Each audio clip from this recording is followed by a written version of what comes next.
Welcome back. Our next topic is going to be broken down into two parts. This is part one of resilience, cultivating wholeness and community in a fragmented world. I want to start this session with a favorite poem from David Whyte called Sweet Darkness. When your eyes are tired, the world is tired also. When your vision has gone, no part of the world can find you. Time to go into the dark, where the night has eyes, to recognize your own. There you can be sure you are not beyond love. The dark will be your home tonight.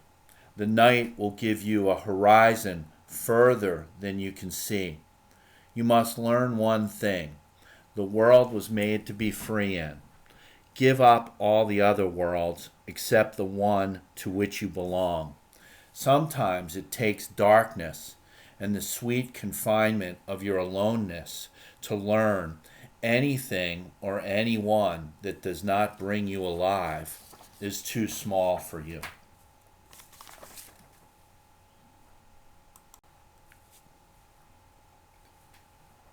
Most people will have never experienced anything like COVID-19 in their lifetime.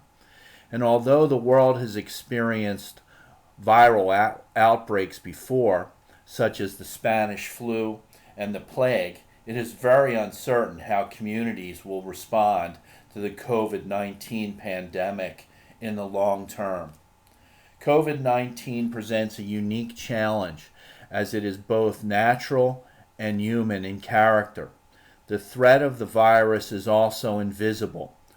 During man-made traumas, such as shootings, for example, people know where the threat is coming from.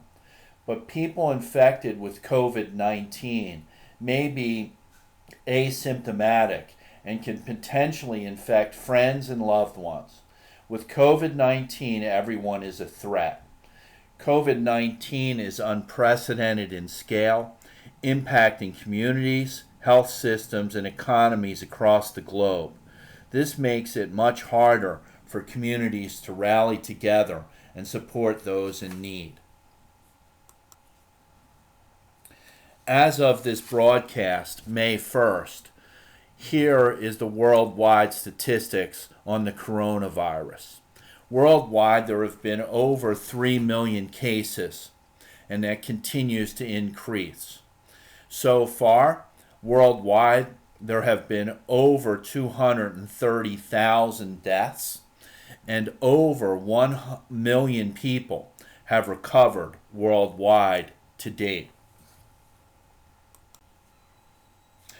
In our country, as of May 1st, we've had over 1.1 million total cases, over 65,000 deaths, and over 158,000 people have recovered so far from this virus. Getting closer to home, in New Jersey, there have been, as of May 1st, over 121,000 cases and over 7,500 deaths. Looking at our counties, as of May 1st, Cape May County has had 334 cases and 22 deaths. Atlantic County has over 1,000 cases and 45 deaths. And Cumberland County has had 746 cases and 13 deaths.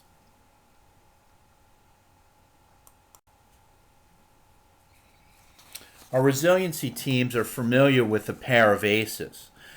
But recently, Dr. Wendy Ellis, who created the pair of ACEs, has added COVID-19 to adverse community experiences, along with housing instability, food insecurity, substance abuse and domestic violence, lack of access to primary care and screening, astronomical unemployment rates, higher rates of risk factors and mortality due to chronic disease, lack of access to technology, remote work, and educational opportunities. These, coupled with our already known adverse community environments at the bottom.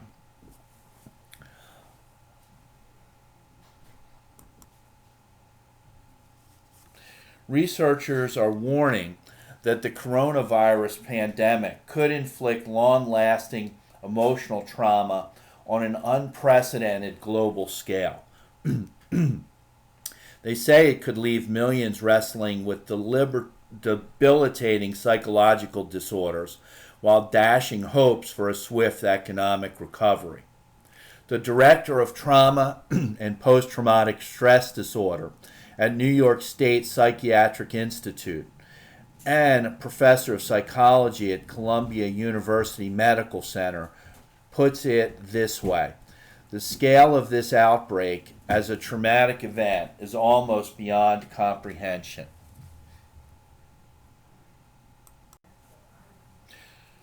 Who is at risk? Everyone.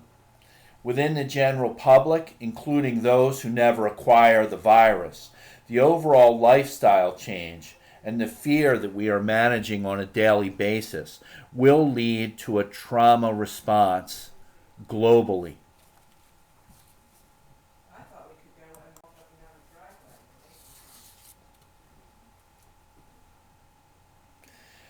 New Jersey closed its schools on March 18th, 2020. We are now well into our schools working at home. Just today, the governor of New Jersey has closed New Jersey schools for the remainder of the year. Many teachers are teaching from home, helping their children do schoolwork from home, as well as parenting from home during this closing. Increasing stress is inevitable in all our homes.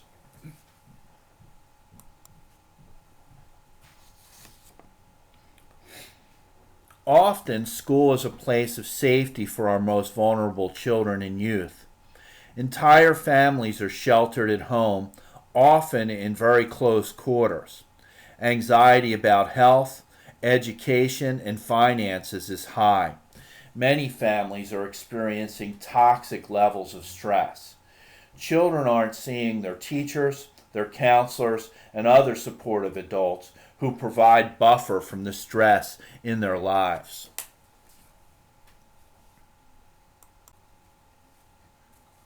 There are 3 conditions that cause toxic stress in the human nervous system.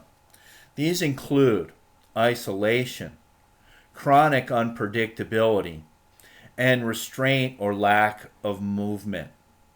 These 3 conditions describe what almost everyone is experiencing now. In a chronically stressful environment, the body's stress response is always on. There is very little relief from the surge of chemicals and the increase in heart rate and blood pressure. When this happens, the stress becomes toxic and can cause dramatic changes in the brain and body. What is trauma?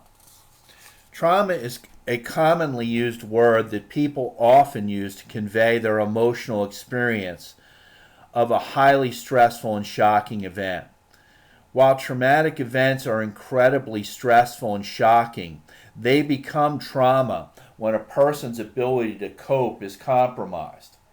This often happens in response to events that are perceived as life or body threatening, or after witnessing someone else's life be threatened or taken in a shocking manner.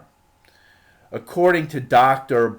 Barbash, psychological trauma often relies on a person's subjective experience of an event and to what extent they believe their life, bodily integrity, or psychological well-being was threatened. People who have experienced trauma may react with intense fear, horror, numbness, or helplessness. Reactions to trauma vary greatly from a mild reaction with only minimal interruptions in one's daily life to reactions that are more severe and debilitating. Bruce Perry defines trauma in this manner: a psychologically distressing event that is outside the range of usual human experience, often involving a sense of intense fear, terror, or helplessness. This certainly is describing the experience we are having during this pandemic. Above and beyond the panic and trauma that comes from pandemics, we're facing an undetermined amount of time when school, and consequently the only structure and sense of safety for many kids across the nation, is taken away. As you know, for many, schools provide safety, food, routine, socialization, connections, and stimulation. Any change from routine is stressful. And if parents now have to look for childcare or are worried about money, income, loss of jobs, stress levels in the home go up. When stress levels go up in parents, behavior changes usually occur in children. Types of trauma. Developmental trauma is one type of trauma.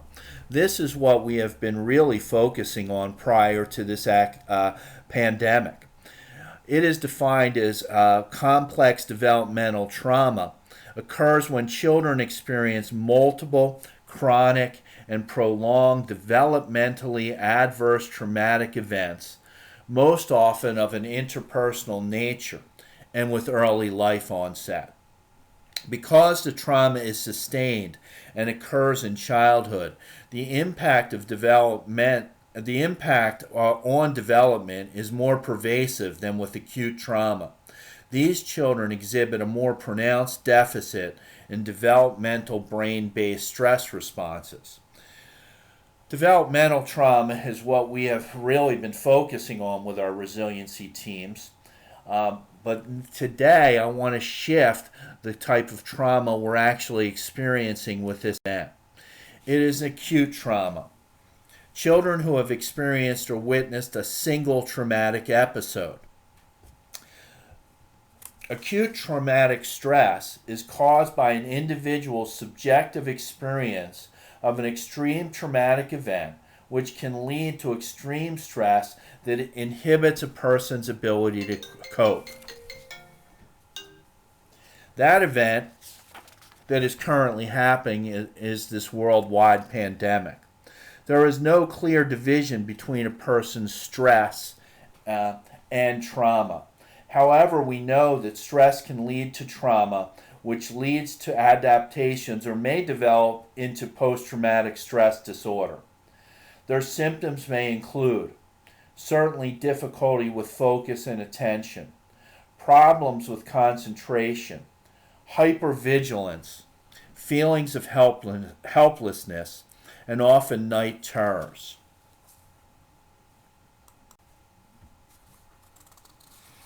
As a review, a little bit about the amygdala, the alarm system of the brain. We all have normal alarm systems in our brain and body that let us know when we are under threat and mobilize us to fight, or freeze in the face of a threat. The alarm system of the emotional brain is the amygdala. The amygdala, like a Chihuahua dog, is always on guard. The amygdala spots incoming stimuli quickly and decides if it is threatening or dangerous. It is always on the lookout for danger. Any stimuli that is novel or perceived as threatening is noticed and triggers the body's stress response system. Here, two views, a slide on the left of a healthy nervous system and a slide on the right of symptoms of undischarged traumatic stress. What is occurring in many of our students' homes and lives are more like the second slide on the right. Traumatic stress, a child growing up surrounded by unpredictability and toxic levels of stress will only be able to function accordingly to that disorganization. These young people and their families, and sometimes many of us, will be also stuck on or stuck on off and vacillate between those two. Stressed brains do not learn. The amygdala is part of the limbic system in the temporal lobe. It functions as a brain center for responding primarily to anxiety and fear. Indeed, when the amygdala senses threat, it becomes overactivated. In students, neuroimaging findings in the amygdala are seen with feelings of helplessness and anxiety. When the amygdala is in this state of stress-induced overactivation, new sensory information cannot pass through it to access the memory and association circuits. Learning just simply does not stick. Stressed brains do not learn. The challenge of teaching through this pandemic. A note before we move into part 2. We are not doing homeschooling. This is not online education. We are in the middle of crisis schooling. Up next in part 2, teacher and staff resiliency. Resilience is about how we weather the storms in our lives and rebound after something difficult. Resilience can be built. As always, feel free to contact me at the email below. Thank you, and I look forward to our next session.